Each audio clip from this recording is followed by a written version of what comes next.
Chiropractic report of findings, closing on time today. So, the reason I bring this up is because it's common, where I've recently, I've had, some of my finance girls step into the room, and then they go through numbers, and then, the patient's like, oh, well, I told the doctor I can't start today, right? So first of all, finances should never go over unless time is 1,000% closed and solid, right? So that's the doctor's problem if that comes up. You don't let patients price shop and just look at numbers and then change their mind, right? So because you're just wasting time at that point. You don't look at prices unless you're serious about buying something. So the point is close on time today. And what I mean is, if your treatment plan's twice a week for 12 weeks, 3 times a week for 8 weeks, make sure that patient understands that and then close on that time. So, Mr. Patient, your treatment plan is going to be twice a week for 12 weeks. That's what's going to be needed to get you better. Any reason as far as time that you can't commit to that and be consistent with that treatment schedule? No, I can do that. I would take it a step further, because you still don't want them to say like, oh, I want to start next week. Take it a step further. So, and you're good on time to go ahead and start today, right? Yeah, absolutely.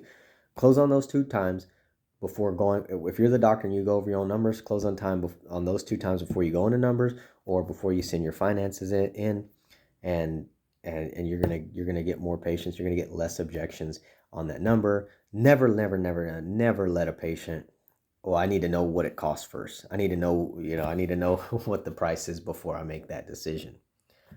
Got it. As long as you can afford it, you can make the time. Is that what you're saying? Is that correct?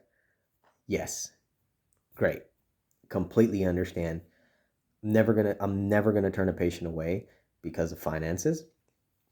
So, if we have to do payments, whatever we need to do to get you better, that's what we're gonna do to help you. But I just need to make sure that you can make the time, So you for sure you can do it twice a week for 12 weeks, as long as you can afford it, right? Yes. Great. And that's where you're at. You never go into finances if they're I think I can do it. I think I can make the time. That's not solid. That patient's going to back out. That they're going to see the number. They're going to say, I got to go home and think about it. Don't give that to them. No. I think I can do it. You tell me about that. What does that mean? What thought are you having? Well, I need to get permission from my boss to get here. Oh yeah. What, I completely understand.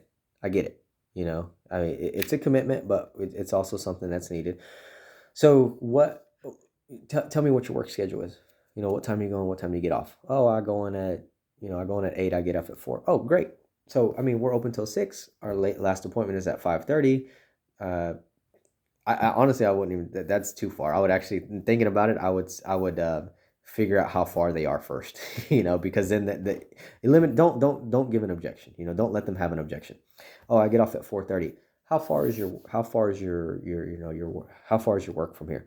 Oh, it's just right around the corner, 15 minutes. Oh, great. You can be, so our last appointment's at 5:30. You can be here by 5, right? Yeah. I can do that. Great.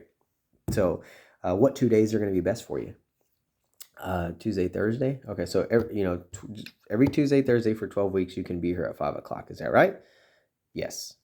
Make sure you tie all that stuff up in a bow, get it solidified before you go over numbers. Again, whether it's you're doing the numbers or you're sending somebody in to do finances, you need to make sure you get that done, right? I have another video on handing it off. If you're still getting objections, I have another video on doing a handoff. Just go ahead and look at that. But I think that's good.